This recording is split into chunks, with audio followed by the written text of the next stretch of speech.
Parents kicked me out for being broke. Now 10 years later, they want me back. My name is Alex, and I'm 19 years old. I grew up in a middle-class family with my parents, my older brother James, and now our wives. James, who's 24, got married to Emily, a wealthy girl from an influential family, while I married Sophie, a girl from a background similar to mine. Life in our family was peaceful, but things changed when James and Emily got married. Emily came from money, and soon after their wedding, James started working at her family's company. He wasn't the same anymore. He became distant, absorbed by the wealth and lifestyle Emily brought into his life. I, on the other hand, was still figuring things out. I had no job, but I had a passion gaming. I spent hours every day perfecting my skills, hoping that one day it would pay off. Emily wasn't happy with how close our family was. She had always looked down on me and Sophie. We didn't fit into her world of luxury. She often made passive-aggressive comments about how we didn't belong. But then, things got worse. One evening, Emily accused Sophie and me of stealing money from my parents. I couldn't believe what I was hearing. Why would we steal from our own family? She had planted fake evidence to make it look like we had taken a significant amount of cash. My father, influenced by Emily's wealth and status, believed her. James stood by silently, letting his wife's lies control the situation. Despite my mother's hesitation, my father made a decision. He told Sophie and me to leave. "You need to take responsibility for your actions," he said,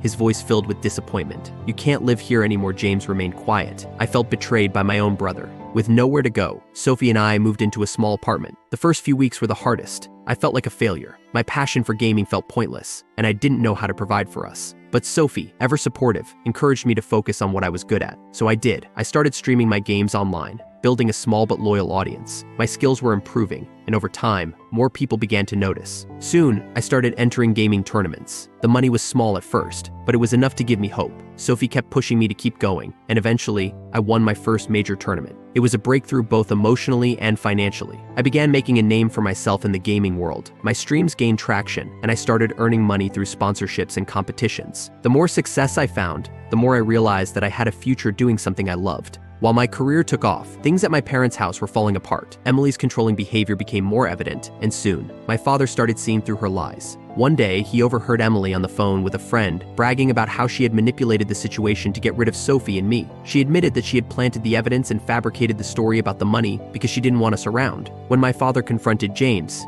instead of admitting his mistake, James sided with Emily. My father, enraged, told them both to leave. James, still under Emily's spell, chose her over the family, and they left without looking back. A few years later, I had built a successful career as a professional gamer. I had made enough money to give Sophie and me a comfortable life, and my name was recognized in the gaming community. One day, my mother called. My father had fallen ill, and with James and Emily gone, they were struggling. Despite everything, I couldn't abandon my parents. Sophie and I returned to visit them. My father, who had once been so proud and firm, now looked fragile and remorseful. He apologized for believing Emily's lies and for kicking us out without hearing the full story. My mother cried, telling us how much they had missed us. In the end, I had learned a valuable lesson. Sometimes life takes everything away to help you find your true path. I built a career doing what I loved, surrounded by the people who mattered most. My relationship with James was beyond repair, but I didn't need his approval anymore. I had found my own success, and more importantly, I had found peace. That night, sitting with my father, I realized that wealth and power couldn't replace the love and support of family. And sometimes, losing it all is the only way to gain everything.